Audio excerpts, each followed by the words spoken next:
might have been at the center of the attempt on Quando Rondo's life, but the life of Lil Durk's top shooter OTF Didi is even wilder than you might have imagined. As opposed to Lil Durk, who fails from Lamron, Didi actually reps a Black Disciple set with a close connection to the crew by the name of Tay-Town. This is named after Taysky, a friend of Durk's who was killed and was immortalized in the same vein as O-Block are named after fallen street soldiers. Tay-Town and Lamron are basically interchangeable, with Didi getting active in the streets around the time that Taysky passed on.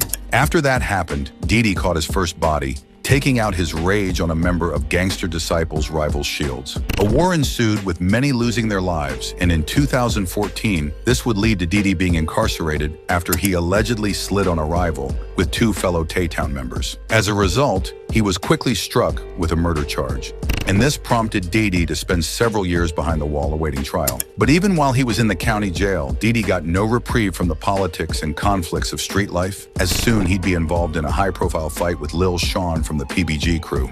Lil Sean's known for commencing his murder spree, and with both men gaining heavy reputations in the street, it was no surprise that they squared off when placed in the same location by the law. Although the exact catalyst for the fight is unclear, both men upheld the code and refused to give the COs any information when they were questioned about it. Mr. Wilson, would you like to make a statement on what happened? Did you receive any injuries? No. Did you receive medical attention? I ain't. Huh? I know urges to receive ambulance. But you saw the nurse? Yeah. Okay. Is there anything else you want to say? Released on bond 5 years later after Durk put up $90,000 to secure his freedom, Didi didn't exactly get a warm welcome from everyone once he touched back down in the neighborhood. Within weeks of his release, he was essentially kidnapped by those who remembered what he'd done in the streets. Allegedly set up by the girl, the man known as The Threat was now being mocked by his enemies, and they felt they had the upper hand. They humiliated him, cutting his hair and making him perform oral sex on a woman on her period, while guns were held to his head.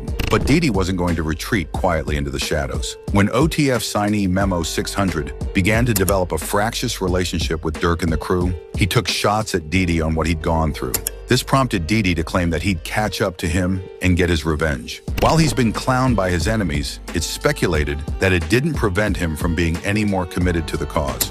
While it is an unsubstantiated claim, it's been suggested that Didi played a central role in the killing of longtime enemy of Durk, FBG Cash.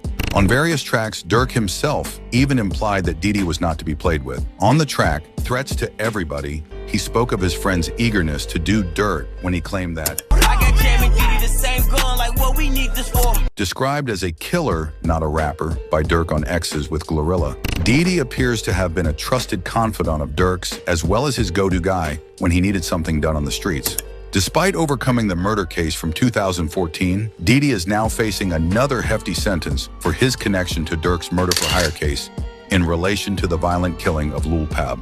This comes just months after Didi actually opened up about what happened in an interview alongside OTF's THF Zoo. We was fighting our bodies at the same time. Matter of fact, me and Didi both caught our bodies. We didn't catch them at the same time, but we went into the county jail to stand the same thing. We was proven innocent. Taken in on a federal indictment, they claim that OTF members engage in violence, including murder and assault, at the direction of Durk and to maintain their status in OTF. As for the murder-for-hire charges specifically, they reported that Durk said he would pay a bounty for the murder of Quando Rondo, OTF's longtime enemy, whose crew killed King Von after an altercation outside of a hookah lounge in Atlanta. While Quando escaped unharmed, Lul Pab was left dead at the scene, while the famed rapper cried out in agony over his fallen friend. Although it's been suggested that people such as OTF Jam had turned informant and attempted to bring the crew down, others such as O-Block, affiliate Big Mike, have insisted that he'd never turned his back on Durk or the crew. For now, Didi's potential fate is unclear, but keep it locked to the heist for more updates.